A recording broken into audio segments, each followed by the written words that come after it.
Good morning, কেমন আছেন সব? নিশ্চয়ই ভালো আছেন। আজকে একটা রিস্কি শেয়ার দেব, মানে রিস্ক আছে প্রচুর পাওয়ার সেক্টরে।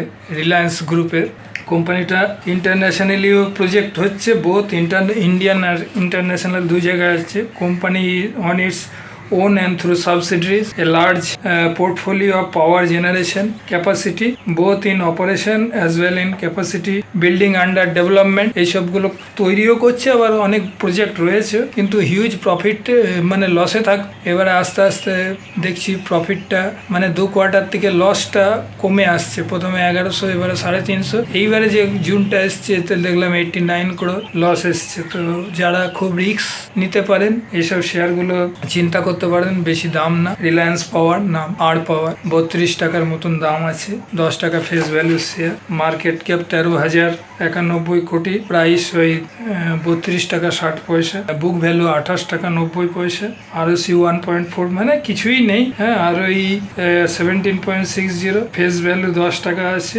আর সেলস এবারে সেলসটা ঠিকই রেখেছে 1992 কোটি টাকা, আর নেট প্রফিটের জায়গায় তো লস তো বললাম 98 কোটি টাকা লস আছে। ইকুইটিটা প্রচুর আছে, 4017 কোটি টাকার ইকুইটি। প্রমোটার হোল্ডিং খুবই কম, 23.34%।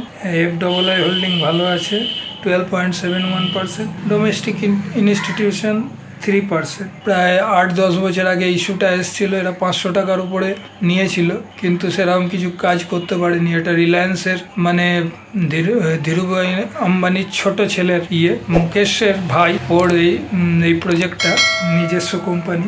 দেখুন এদের প্রত্যেকটা কোম্পানি তো মানে ফ্লপ করেছে, রিলায়েন্স ক্যাপিটালও তাই অবস্থা করেছে। এটার উপরে একটু ভরসা আছে।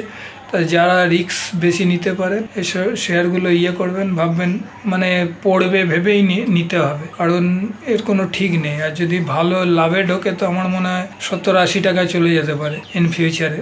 আর যাদের রিস্ক অ্যাপিটাইট আছে তারা নিতে পারেন এইসব শেয়ারগুলো। আর বলার তো বেশি কিছু নেই। আর পাওয়ারে ফান্ডামেন্টালি উইক শেয়ার।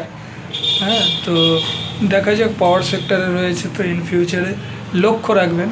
কোয়ার্টারলি আমি দেখে আসছি 2-3টে কোয়ার্টার লসটাকে আস্তে আস্তে কমাচ্ছে, আর যত লস কমতে থাকবে কোম্পানির আস্তে আস্তে কিন্তু বাড়তে থাকবে, কারণ ছোট মাল অনেকের লক্ষ্য আছে এর উপরে। বেশি কিছু বললাম না।